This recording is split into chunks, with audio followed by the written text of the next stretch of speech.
За 2 недели граѓаните по шести пат ќе ги бираат луѓето на кои ќе им го доверат чистењето на сметот, осветлувањето на улиците, грижата за градското зеленило, кои ќе им ги крпат дупките по коловозите, ќе им го чистат снегот, како и многу други работи кои се во надлежност на градските власти, а кои го прават животот поквалитетен. Тие ќе бираат меѓу 260 кандидати за градоначалници и советнички листи на 19 партии и 40 на независни.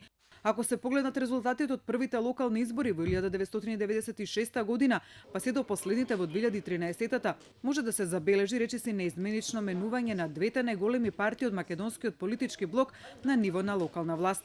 На 17 ноември 1996 година, кога се одржаа првите локални избори, се бираа 124 градски татковци, а распределбата на силите беше следна. СДСМ освои 54 градоначалници, ВМРО ДПМН е 30, но и покрај немалата разлика во освоени градоначалнички места, социјалдемократите не можеа да се пофалат со освојување на градот Скопје. 4 години потоа, поточно во 2000 година, дојде до промена на силите на локално ниво. Коалицијата за доброто на сите, предводена од ВМРО ДПМН, освои 59 градоначалнички места, што беше 29 општини повеќе од претходните избори, додека СДСМ, кој го предводеше коалицискиот кампус за Македонија заедно, освои 32 градоначалници и ја загуби власта во 22 општини. Партиите од албанскиот блок освоија 26 градоначалници. Во 2005 година бројките повторно се менуваат, но овој пат во полза на социјалдемократите. Една година по новата територијална поделба и кратење на бројот на општините на 84, СДСМ можеше да се пофали со освојување на речиси половина општини, тоест 36, додека ВМРО ДПМН ја освои власта во 21 општина.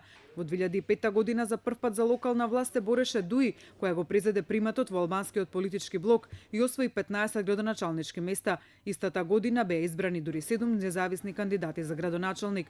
2009 година донесе драматичен пресврт на локално ниво, следејќи го трендот на парламентарните избори кои се одржаа една година порано. СДСМ од 36 градоначалници локалните избори ги заврши со само 6, поточно ја загуби власта во 30 општини. ВМРО ДПМН беше апсолутен победник на тие избори, освојувајќи 56 градоначалнички места од 84. До и таа година само го потврди својот рейтинг меѓу албанските гласачи, освојувајќи 14 градоначалници.